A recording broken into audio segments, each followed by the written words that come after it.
बिस्मिल्लाहिर्रहमानिर्रहीम। अस्सलाम वालेकुम नाजरीन, मैं हूं जमशेद अंसारी। नाजरीन, आज 13 दिसंबर 2020 है और नाजरीन आज की इस वीडियो में दो अहम खबरें आप लोगों की खिदमत में पेश करनी है। लेकिन नाजरीन, वो दो अहम खबरें आप लोगों के साथ शेयर करने से पहले मैं एक मुख्तसर बैकग्राउंड आप लोगों की खिदमत में पेश करना ज़रूरी समझता हूं। नाजरीन, आज 13 दिसंबर 2020 है। जी हाँ, 13 दिसंबर 2020 और आज ही के दिन पीडीएम के ज़ेरे एहतमाम लाहौर में मीनार पाकिस्तान पे जलसा आम का एहतमाम होना है। और नाज़रीन, यकीनन आप लोगों के इल्म और मुशाहिदे में है कि इस जलसा आम के लिए गुज़श्ता 3-4 हफ्तों से मेन मीडिया स्क्रीन पे शरीफ और जरदारी ख़ानदान के वफादार और हिमायती सहाफ़ियों, एंकर्स और तज्ज़ियाकारों ने एक हाइप क्रिएट की थी। नाज़रीन, इन तज्ज़ियाकारों और सहाफ़ियों की जानिब से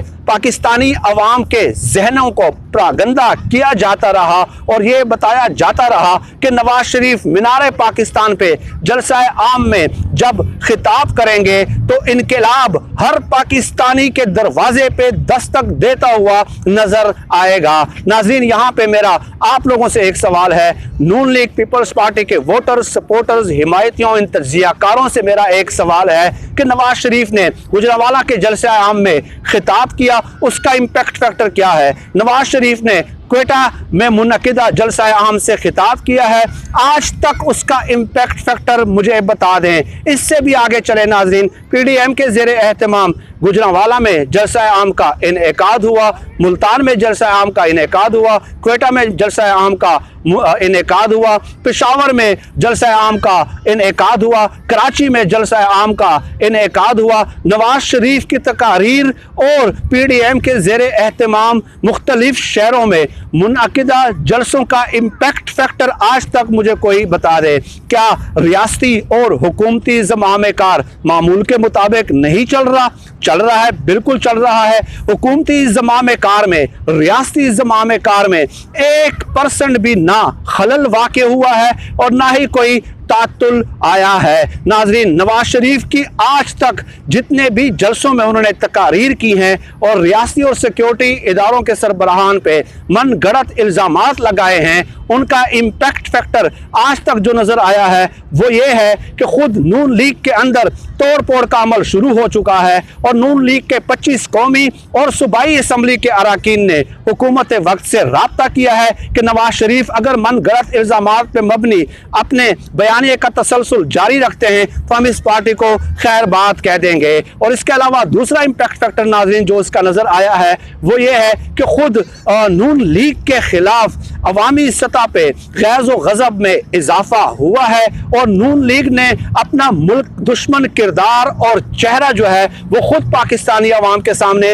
एक्सपोज किया है। यही वजह है कि रियासती और सिक्योरिटी इदारे सब्र और तहम्मुल और टॉलरेंस से काम ले रहे हैं। वो ये देखना चाह रहे हैं कि ये अपने एनआरओ लेने के लिए और मरियम नवाज को बाहर भिजवाने के लिए ये किस कदर जो है ना तजल्लुल की हद तक गिर सकते हैं। रियासती इदारे सिर्फ ये देखना चाह रहे हैं और रियासती इदारों ने यह भी नाज़रीन फैसला किया है कि हम पाकिस्तानी अवाम को इनका असल चेहरा दिखाना चाहते हैं, क्योंकि रियासती सिक्योरिटी इदारों को नवाज शरीफ के मन गढ़ंत इल्ज़ामात पे मबनी बयानिए से कतई तौर पे कोई ख़तरा महसूस नहीं होता। नाज़रीन, आप दो अहम खबरों पे आ जाते हैं। नाज़रीन, आज मीनार पाकिस्तान में ज़राए के मुताबिक नवाज शरीफ तकरीर करेंगे, खिताब करेंगे लंदन के उन फ्लैट्स से जिनसे वो आज तक इनकारी थे। खैर, आज की तकरीर से पहले आसिफ जरदारी का नवाज शरीफ से राब्ता हुआ है और नवाज शरीफ से गुजारिश की है कि नवाज शरीफ साहब, आप वहाँ से बैठ के तकारीर करते हैं, वेल एंड गुड, ये आपका इस्तेहकाक है, ये आपका हक है, ठीक है, लेकिन पीडीएम के ज़ेरे एहतमाम 10 पार्टियां पीडीएम में शामिल हैं और 10 के 10 पार्टियों के कायदीन यहाँ पाकिस्तान में मौजूद हैं, आसिफ जरदारी ने नवाज शरीफ से कहा। और तमाम पार्टी के कायदीन जो हैं वो इस तहरीक को पाकिस्तान में जिसमें खुद मौजूद रह के लीड कर रहे हैं, तो लंदन के फ्लैट से या लंदन से तकारीर करने की बजाय मियाँ साहब बेहतर ये होगा कि आप पाकिस्तान तशरीफ लाएं और पार्टी को यहाँ से लीड करें। अगर आपको जेल भेज दिया जाता है तो जेल से भी आप बराह रास्त जो है हिदायत दे सकते हैं अपने पार्टी के रहनुमाओं को। तो आसिफ जरदारी साहब ने नवाज शरीफ को ये भी मशवरा दिया है कि इस तहरीक की जो कामयाबी है, हतमी अंजाम तक पहुंचाने की जो कामयाबी है, वो सिर्फ इस बात पे मुनहसिर है कि आप जिसमें खुद यहाँ पे मौजूद हों तो आप फैसला कर लें और उसके बाद जो है इस तहरीक को हम उरूज पे पहुंचा सकते हैं। नाज़रीन, आसिफ जरदारी का ये मशवरा देना नवाज शरीफ को, ये नवाज शरीफ पे तंज करना था और उनके मुंह पे एक किस्म का जनाटेदार थप्पड़ है। क्योंकि नाज़रीन, गुज़श्ता दिनों आपने देखा कि ख्वाजा आसिफ मंसूर अली खान के प्रोग्राम में शरीक होते हैं और वो कहते हैं कि मुझे आसिफ जरदारी पे एतबार नहीं है। 2-3 दिन पहले परवेज रशीद ने बयानात दिए कि हमें पीपल्स पार्टी के किरदार पे शदीद तरीन तहफ़्फ़ुज़ात हैं। तो आसिफ जरदारी ने बराह रास्त नवाज शरीफ से रब्ता करके ये पैगाम कन्वे कर दिया है कि आप हमसे ये एक्सपेक्ट करते हैं कि हम कौमी असम्बलियों से इस्तीफे दें, हम सूबाई असम्बली से इस्तीफे दें, हम एक सूबे में अपनी हुकूमत कुर्बान कर दें, हम टैंकों के आगे लेट जाएं, हम इस निज़ाम को लपेट दें सिर्फ इसलिए कि मरियम नवाज ने बाहर जाना है या सिर्फ इसलिए कि आपको अपने करप्शन केसेस पे जो है वो रियायतें नहीं मिल रही, इसलिए हम इस पूरे निज़ाम का तया पांचा कर दें। और उस सूरत में कि जब आप जिसमें खुद यहाँ पे मुल्क में मौजूद रह के इस तहरीक की क़यादत करना ही नहीं चाहते, ये उनकी इंटरप्रिटेशन मैं कर रहा हूँ, इसके अलावा इसके कोई और मानी अखज़ ही नहीं किया जा सकते। आसिफ जरदारी ने अपने बयानात के जरिए नवाज शरीफ को मशवरा देकर यह साबित कर दिया है कि आप खुद बाहर भाग गए हैं और यहाँ पे अपने पार्टी के एमएनए, सेनेटर्स, एमपीएस जितने भी लोग हैं या वोटर सपोर्टर्स और हिमायती हैं, उनको आप मशवरा दे रहे हैं कि आप टैंकों के आगे लेट जाएं। नाज़रीन, दूसरी खबर यह है कि आज के जलसे में मरियम नवाज और बिलावल जरदारी अयाज सादिक के घर से एक साथ निकलेंगे और जलसे में जो है ना वो आप उनका नज़ारा देखेंगे। शहजादा और शहजादी जो है ना दोनों अयाज सादिक के घर से निकलेंगी, ठीक है, और वहाँ से आके दोनों इकट्ठे जो है ना जलसे में एंटर होंगे।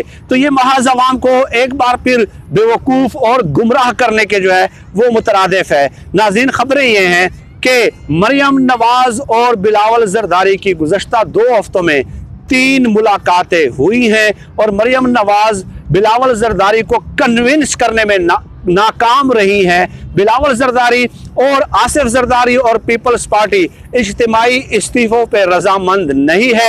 एतजाज हसन साहब को आपने देखा कि किस किस्म के कानूनी मशवरे देते हुए वो नज़र आ रहे हैं मुख्तलिफ टीवी टॉक शोज़ में। तो उनसे मशावरत करने के बाद पीपल्स पार्टी बैकफुट पे जा चुकी है। तो मरियम नवाज ने फजलुर रहमान साहब से शिकायत लगाई है कि मैं 3 मीटिंग्स मुनअकिद कर चुकी हूं बिलावल जरदारी के साथ, लेकिन वो मुझे कोई साफ और क्लियर कट जो है जवाब नहीं दे पा रहे। तो उसके बाद फजलुर रहमान ने कहा कि मुझे रोज़े अव्वल से पीपल्स पार्टी के किरदार पे शदीद तरीन तहफ़्फ़ुज़ात हैं, रिजर्वेशंस हैं, लेकिन बिलावल जरदारी अगर पीछे हट जाते हैं, आसिफ जरदारी अगर पीछे हट जाते हैं, तो उसके बाद मैंने मदारस के तलबा का जो है इंतहाई ख़तरनाक इस्तेमाल करना है। ये फजलुर रहमान का एक प्लान है और उस प्लान का हिस्सा है कि पीपल्स पार्टी अगर उन्हें धोखा देती है, और इस हवाले से मरियम नवाज और फजलुर रहमान अंदरूनी खाना मुत्तफिक हैं और कन्विंस्ड हैं